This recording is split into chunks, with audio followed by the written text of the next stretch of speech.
Salut, ici Jean-François de Sentier du Bonheur, un peu stressé ce matin, 7 septembre, j'ai oublié mon réveil et j'étais obligé de me raser avec une lame seulement, c'est pas évident. Eh oui, oui, non c'est pas le réveil que j'ai oublié, c'est le rasoir, ça commence par un R. Bon, on parlait simplement aujourd'hui je voulais parler du réchauffement climatique et j'ai appris, horreur, que 43,7% des Français, si je n'ai pas fait d'erreur de mémoire, seraient climato-sceptiques. 43,7% des Français. Alors bah, c'est normal, hein, c'est normal, on passe notre temps à leur dire qu'on va mourir dans d'atroces souffrances, dans la chaleur et tout ça, et ils sont pas cons, ils sont pas complètement stupides, il y a un peu de bon sens chez nos concitoyens, nos compatriotes, parce qu'ils se sont dit, mais ça c'est quand même pas mal des grosses conneries. Alors on va essayer de voir ça. Et moi, je regarde souvent le JT et de France 2, hein, puisque c'est le service public, et je suis impressionné. Je suis impressionné parce que, eh bien, je vois qu'il y a des gens qui ont vraiment des problèmes au JT, et en particulier Anne-Sophie Lapix, qui, revenu de vacances avec un bronzage parfait, cherche et trouve la pose la meilleure pour pouvoir donner le meilleur d'elle-même, pour pouvoir présenter son meilleur profil. Parce qu'ils ont changé le studio et rends-toi compte, elle essaye vraiment de faire qu'elle soit le mieux présentable. Elle se présente de loin, elle croise les jambes pour que ça fasse un peu moins nunuche que quand on regarde comme ça, comme un veau. Et puis elle a des chaussures à talons aiguilles. Et puis une robe noire généralement pour que ça ressorte sur le bronzage. Et puis elle nous explique tout.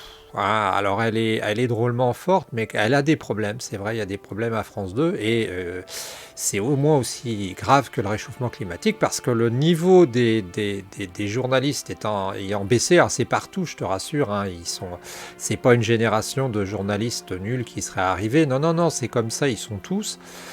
Beaucoup, eh bien, elle a un problème. Elle a un problème, cette femme, c'est que en fait, ben oui, il faut qu'elle présente bien. Elle présente bien parce que quand on n'a pas de fond, eh ben, il faut au moins la forme.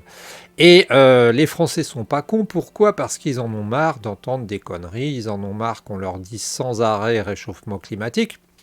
Alors on va me dire, Jean-François, t'es un immonde salopard, parce que dans ta maison, eh bien, c'est monté à 23,5 et c'était pas monté avant ou 24 et tout, et ça se réchauffe quand même. Bah oui, ça se réchauffe, mais je sais pas si t'as entendu, il y a eu au cours de l'histoire des humains des réchauffements et des périodes de glaciation, et à l'époque je crois à Versailles, à l'époque de Louis XIV, eh bien, on avait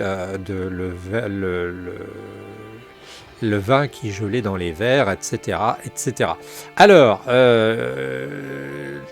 pourquoi d'abord il y a une escroquerie? Il y a une escroquerie parce que même s'il y a réchauffement, hein, il y a sans doute réchauffement, on nous le vend en permanence. Et je crois que les Français qui ne sont pas complètement lobotomisés, contrairement à certains peuples, eh bien, pas encore complètement lobotomisés, eh bien, se sont rendus compte de ça, que Anne-Sophie Lapix et tous ses petits copains ne cessaient de nous parler de problèmes, ne cessaient de nous dire réchauffement climatique, réchauffement climatique, réchauffement climatique.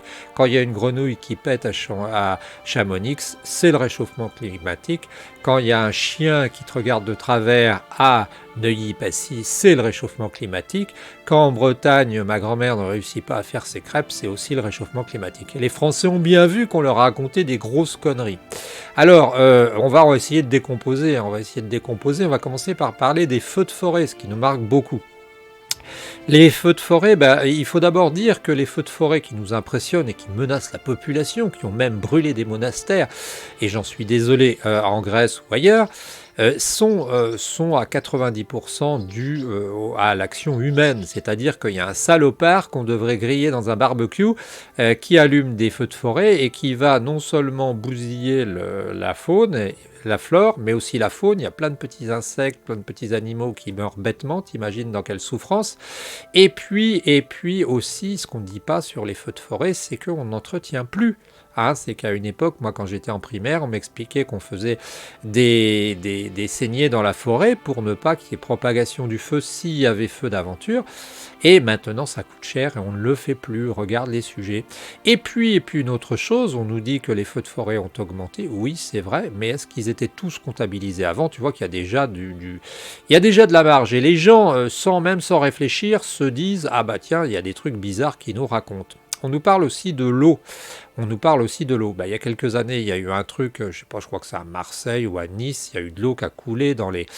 il y a pas mal d'eau qui coule l'été, c'est un régime d'orage, ça peut arriver qu'il y en ait plus, ça arrive qu'en Grèce il est plus, mais après tout, est-ce que ça veut dire que s'il y a plus d'eau qui coule, est-ce que moi ce qui m'ennuie dans l'eau qu'on voit là, je vois aussi la bétonisation, c'est-à-dire que ce serait arrivé dans les années 60, il n'y aurait peut-être pas eu toute cette flotte, mais si tu as remarqué, eh bien on construit des ouvrages, on n'arrête pas de bétonner, hein. Je crois qu'à une époque c'était tous les 7 ans un département français qui partait en bitume, on s'est calmé, et à cette époque-là, eh bien, on ne cessait d'envoyer l'eau à la rigole. Et bah oui, bah ça finit par arriver quelque part, et on te montre comme par hasard des zones urbaines qui sont transformées en bouillasse. Donc le problème de cette eau, c'est plutôt qu'on ne réussit pas à la récupérer, mais c'est un problème. Et puis, je voulais dire, les Français ne sont pas fous parce qu'ils se rendent compte qu'on a touché quand même peut-être leur porte-monnaie, tu vois, là, hein. C'est-à-dire que jusque-là, l'eau, on l'a réussi à la capter et on réussissait à te faire payer avec des sociétés à moitié pourries qui prenaient les marchés publics. J'étais chez un ami il y a 40 ans qui était maire d'une commune et qui bossait dans mon boulot, dans mon milieu, et qui me disait, tu vois, Jean-François, quand cette vanne bleue que tu vois par terre, là, elle vaut 1000 euros, alors je te dis 1000 euros, mais c'était 1000 francs, peut-être je sais pas quoi, eh bien, si on l'achète dans la compagnie à côté, je te dis pas le nom, mais il y en a une ou deux en France, eh bien, elle vaut le double. Chez nous, c'est simple. Donc voilà, tu avais des gros pourris qui réussissaient à piquer du pognon sur des chantiers obligatoires, parce que l'eau, tu peux pas t'en passer. Eh bien, ça suffisait pas. Et il y a des gros pourris qui se sont mis à piquer du pognon sur l'air qu'on respire. Hein. Et ça, c'est très fort, avec des mecs comme Al Gore qui pourraient aller, eux, être poursuivis aussi, hein, puisqu'il y en a qui sont poursuivis, qui prennent 22 ans, puisqu'ils ont organisé le truc du Capitole, et ben, ils pourraient être poursuivis parce qu'il a désorganisé et parce qu'il s'est goinfré. Et puis aussi parce qu'il y a pas mal de monde qui réussit à tirer parti du jeu. Ah, il y a le secrétaire général de l'ONU qui nous a dit, voilà, on est rentré dans l'époque de la débâcle climatique, je crois. Hein, c'est ça, climatique. Il a trouvé une formule, ce mec-là. Alors, je sais pas si tu le connais, mais moi, je crois que si tu vas à l'ONU, quand tu vas et que tu ouvres un placard, il doit y avoir un type derrière qui dit et tu refermes le placard parce que ce que t'es gentil, tu sais, c'est comme ce qu'on t'a appris quand tu vas à la pêche à pied, bah faut surtout remettre les cailloux parce que sinon les berniques qui sont dessous, ils vont crever. Bah là, c'est pareil avec le secrétaire de l'ONU. Il est tellement planqué, il mange tellement à la cantine de l'ONU que finalement, il faut bien qu'il justifie de ses appointements. Par contre, si tu veux, moi, j'ai rien contre... Enfin, bon, j'aime pas trop Macron, mais au moins, je dois avouer qu'il a, à l'époque de l'Ukraine, même si c'était peut-être symbolique, il est allé voir. Il a mouillé sa chemise, il a pris son Falcon 900, je crois que c'est 900, et puis il est allé voir Poutine. Il est allé le voir. T'as entendu parler du mec qui s'appelle le secrétaire général de l'ONU? Non, comme disait quelqu'un, il y a que secrétaire et encore. Ce mec-là, c'est un planqué, ce mec-là, on connaît même pas son nom, ce mec-là, il est même pas allé en Ukraine, il est même pas allé s'exposer, il a qu'une seule envie, c'est que son poste continue d'exister. Voilà, donc les Français sont climato-sceptiques à 43,7%, ça veut pas dire qu'ils sont stupides, ça veut dire qu'ils ont flairé la grosse arnaque, ça veut pas dire qu'il n'y a pas du réchauffement, mais ça veut dire aussi qu'il faut pas nous raconter n'importe quoi. Hein, Macron se met